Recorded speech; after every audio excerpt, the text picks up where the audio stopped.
And still talking about the markets, we saw stakeholders in the capital market celebrating their own 50 years of the market. That's stockbrokers and the capital market, the finance market in Nigeria. They did hold to celebrate and remember 50 years, 5 decades is what it's been in Nigeria's financial market. And so we had a lot of the who is who in the market, in the sector.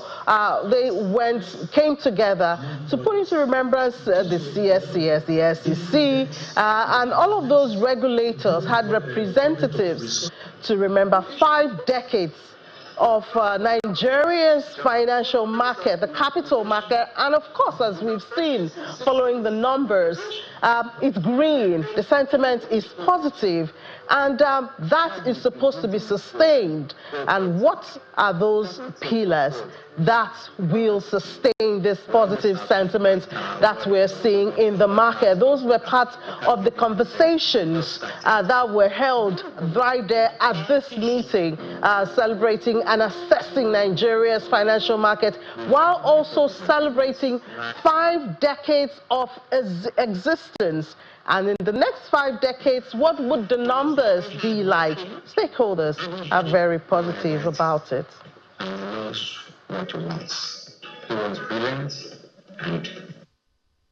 I think over the last 50 years, since the founding of Financial Trust, that we've had a real dramatic growth in the industry.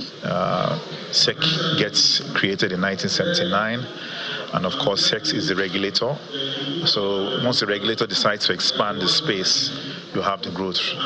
So from brokerage firms, issuing houses, portfolio managers, trustees, custodians, and so forth and so forth. So most of these institutions in developed markets are required to grow capital, to protect investors, and so forth and so forth. You need all the market participants to be registered and incorporated.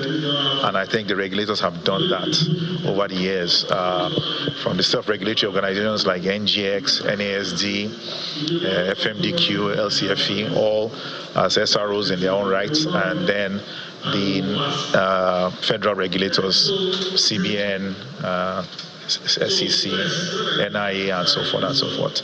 So expansion has happened. Market depth has grown, but we still haven't scratched the surface.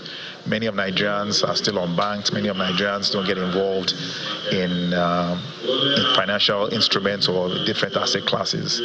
Collective investment schemes have not been taken up as widely as possible. So there's still tremendous room for growth in growing investor bases across all parts of the country.